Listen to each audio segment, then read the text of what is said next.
femme africaine, ô toi ma mère, je pense à toi.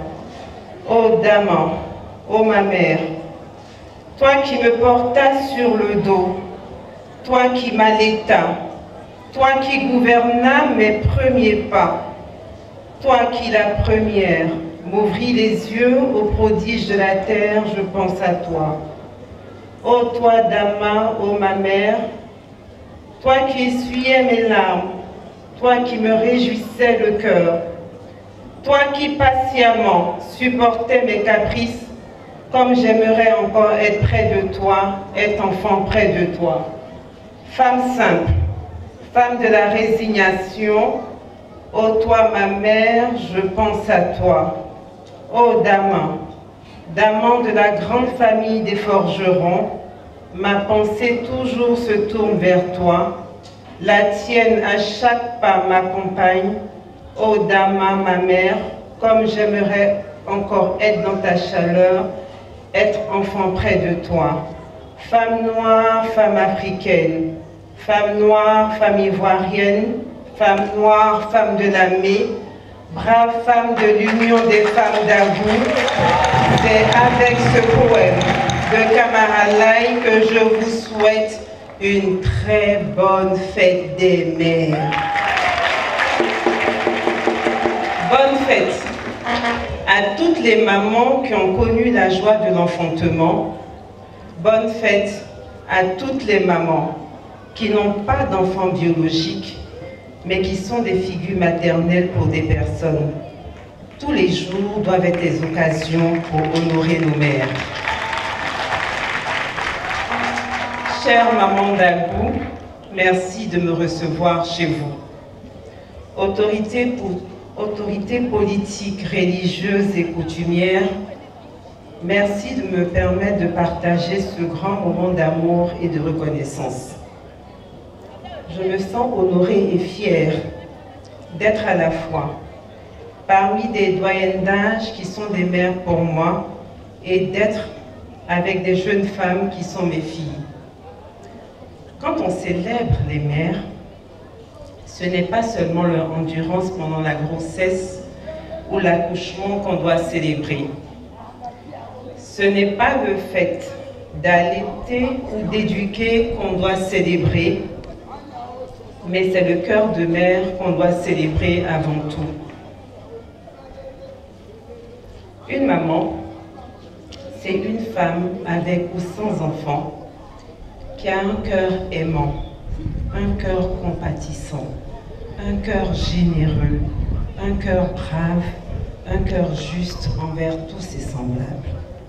Et vous, les femmes d'Azoulay, vous êtes des mamans parce que vous avez ce cœur de mère.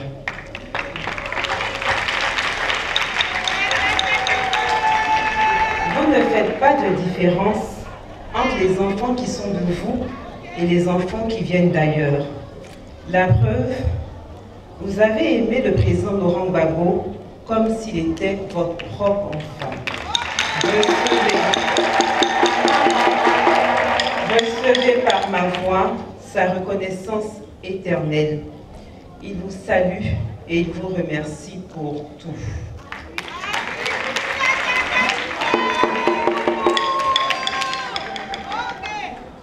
Les mamans, dans quelques semaines, nous allons aborder un virage qui a toujours été un virage dangereux pour notre pays. C'est le virage des élections. À chaque fois qu'il y a une élection en Côte d'Ivoire, nous avons peur. Et nous avons des raisons d'avoir peur parce que nous perdons des enfants. Prions chacune, selon sa religion, afin qu'aucune goutte de sang de nos enfants ne coule en cette année électorale.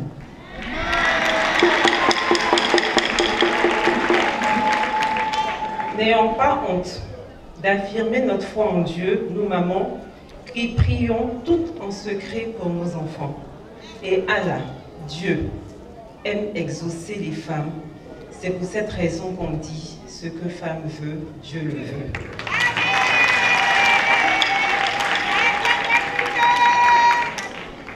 En plus de la prière, Nous les femmes, nous devons avoir le courage d'interpeller nos autorités pour que le dialogue soit rétabli entre tous nos enfants.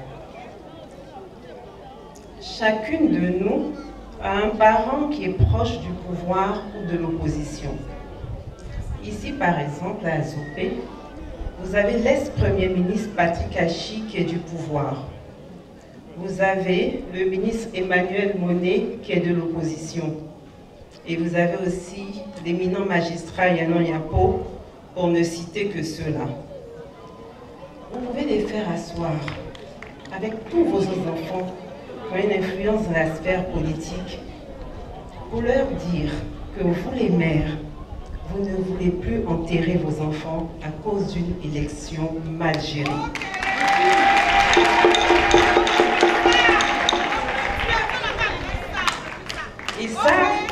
Ils savent comment faire remonter l'information à leurs leaders respectifs. Et pourquoi même devons-nous perdre un de nos enfants à cause de la désignation d'une personne que nous souhaitons avoir à notre tête? Un président de la République est d'abord une personne, comme vous et moi, que nous choisissons pour nous diriger. Il n'est pas quelqu'un de spécial ou d'extraordinaire. Il ne devient spécial que lorsque nous lui donnons l'autorité pour nous diriger. On ne naît pas président comme on peut naître roi. On le devient en passant par une élection. Et seule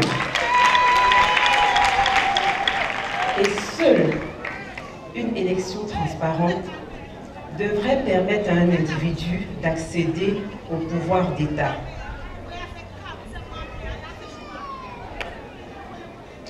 En choisissant un homme parmi tant d'autres pour en faire notre président, nous mettons à sa disposition notre respect, notre affection, notre argent.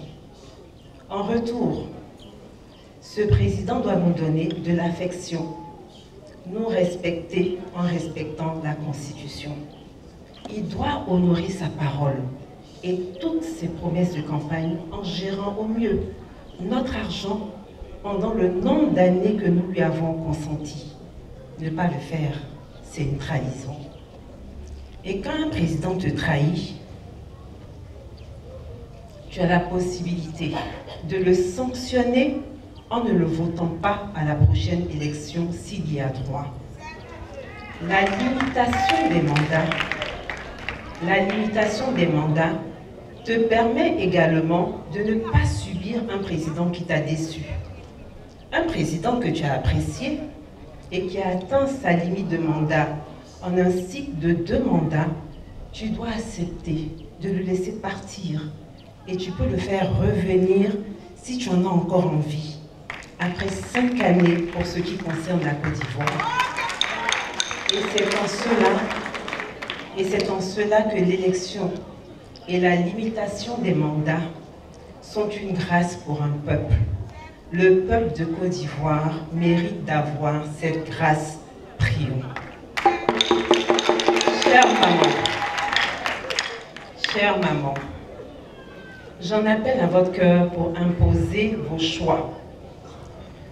Je n'en appelle pas à ce cœur où on dit qui a cœur. Parce qu'en Côte d'Ivoire, quand on dit qui a cœur, cela ramène forcément à un cœur guerrier.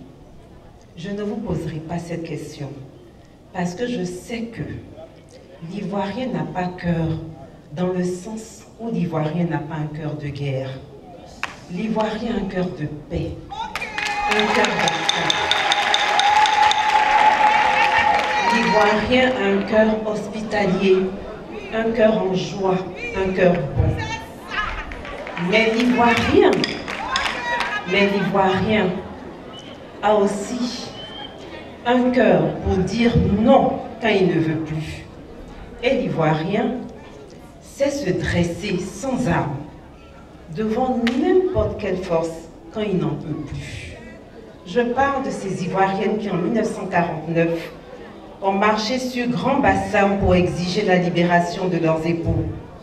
Je parle de ces Ivoiriens qui en 1958 ont chassé les Dahoméens parce que ces derniers occupaient tous les postes importants dans l'administration. Je parle de ces Ivoiriens qui en 1960 ont dans la paix ramené la liberté. Je parle de ces Ivoiriens qui en 2000 se sont levés contre la junte militaire pour installer le président Laurent Gbagbo. Je parle de ces jeunes Ivoiriens et dont nous devons être fiers qui, en 2004, se sont levés contre l'armée française pour protéger leur patrie. Honneur et gloire à nous Ivoiriens, à nous Ivoiriens, qui n'avons pas cœur, mais qui savons à un moment donné dire « trop, c'est trop ».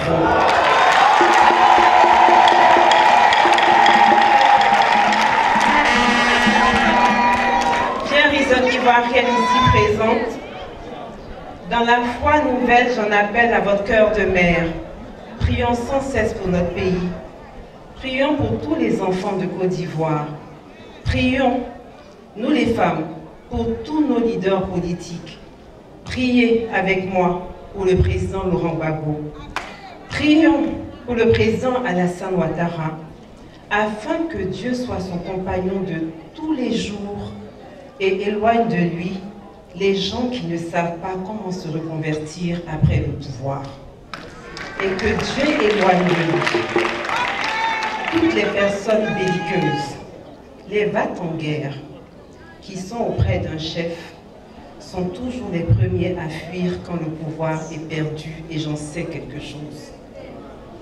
Le président Alassane Ouattara tient aujourd'hui entre ses mains le destin de la Côte d'Ivoire. Une seule décision de lui peut faire basculer la Côte d'Ivoire dans le chaos, tout comme une décision de lui peut permettre à notre pays de naviguer dans la paix. Dans cette solitude du pouvoir, il sait ce qu'il a à faire. Il n'est pas encore trop tard. Tout est possible.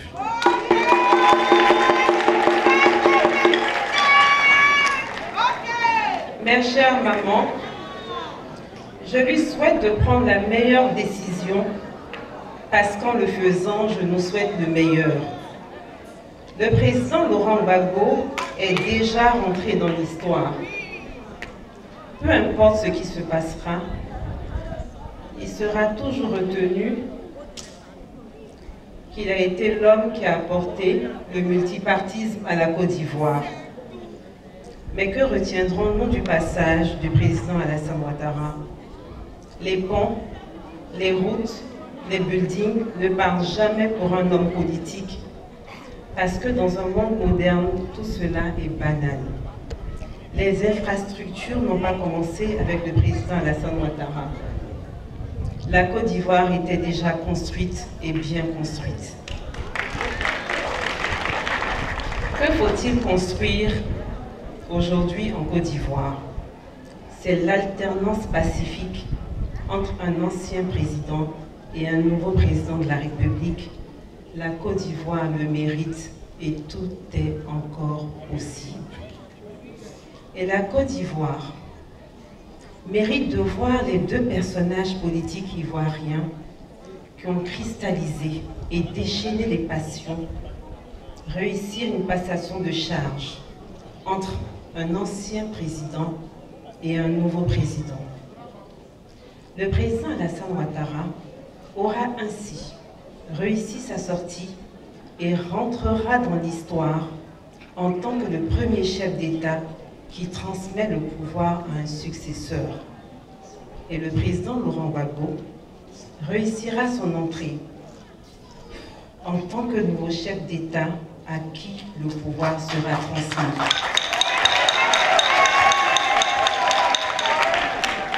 Il sera élu pour 5 années uniquement parce qu'il a lui-même décidé de ne faire qu'un seul mandat. Il viendra pour fixer les clous afin qu'à son tour, il transmette aux générations futures une Côte d'Ivoire libre, juste et apaisée.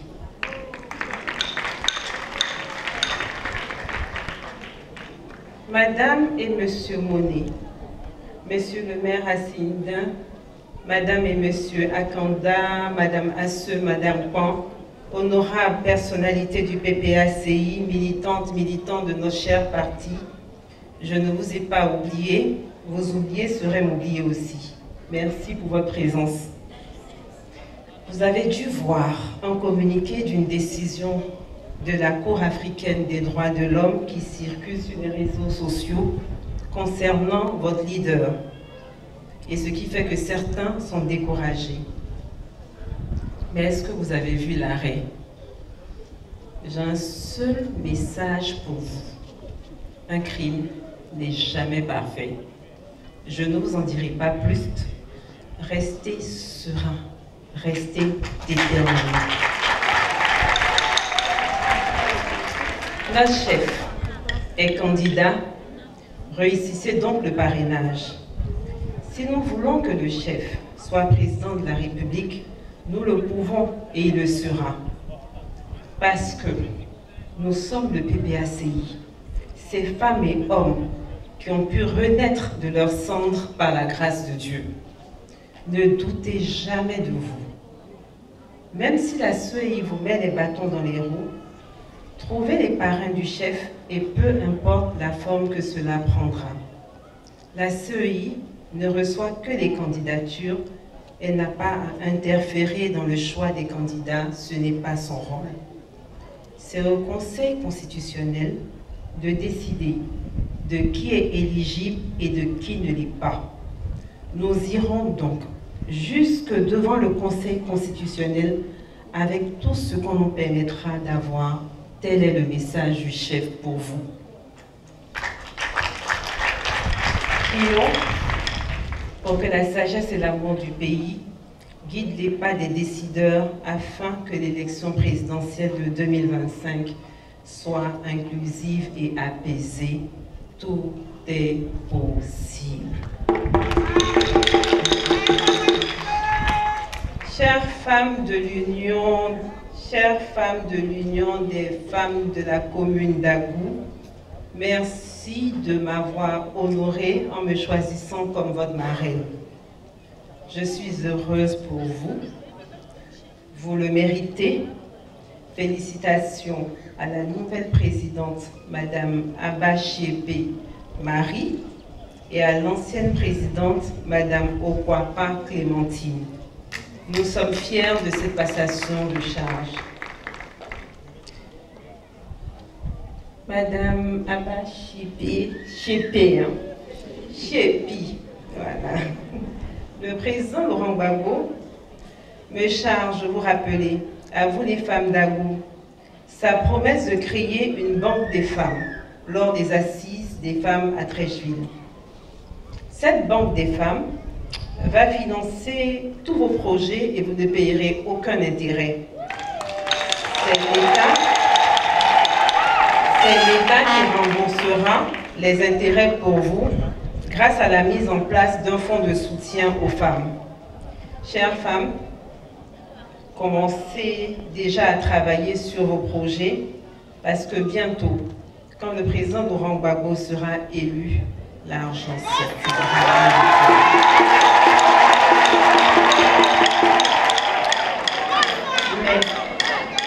Mais pour que cela soit possible, vous devez d'abord le parrainer et ensuite le voter. Madame Agnès Monet et d'autres responsables du PPACI vous expliqueront comment faire le parrainage. Il vous a promis qu'il va vous donner une banque. Mais je sais que entre vous, vous êtes organisés, vous avez une petite mutuelle, n'est-ce pas? C'est ça? Moi, déjà, je mets 2 millions dans votre caisse.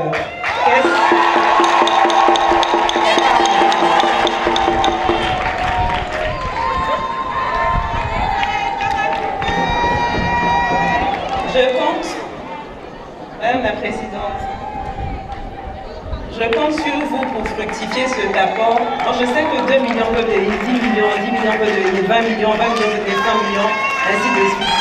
Que cet argent s'accumule. Merci.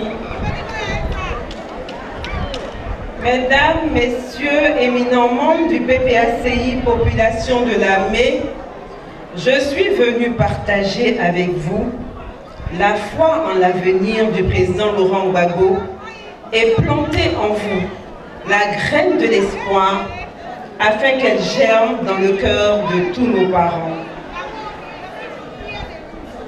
Peu importe les obstacles, peu importe les douleurs de l'enfantement, une nouvelle Côte d'Ivoire naîtra. Tout est possible et rien n'est impossible à celui qui croit en Dieu et en la force du peuple. Tout se passera bien parce que la Côte d'Ivoire est un pays béni. J'ai commencé avec une prière musulmane. Je vous laisse avec ces notes musicales du pasteur Mohamed Sanogo. Que Dieu vous bénisse. On est ensemble et je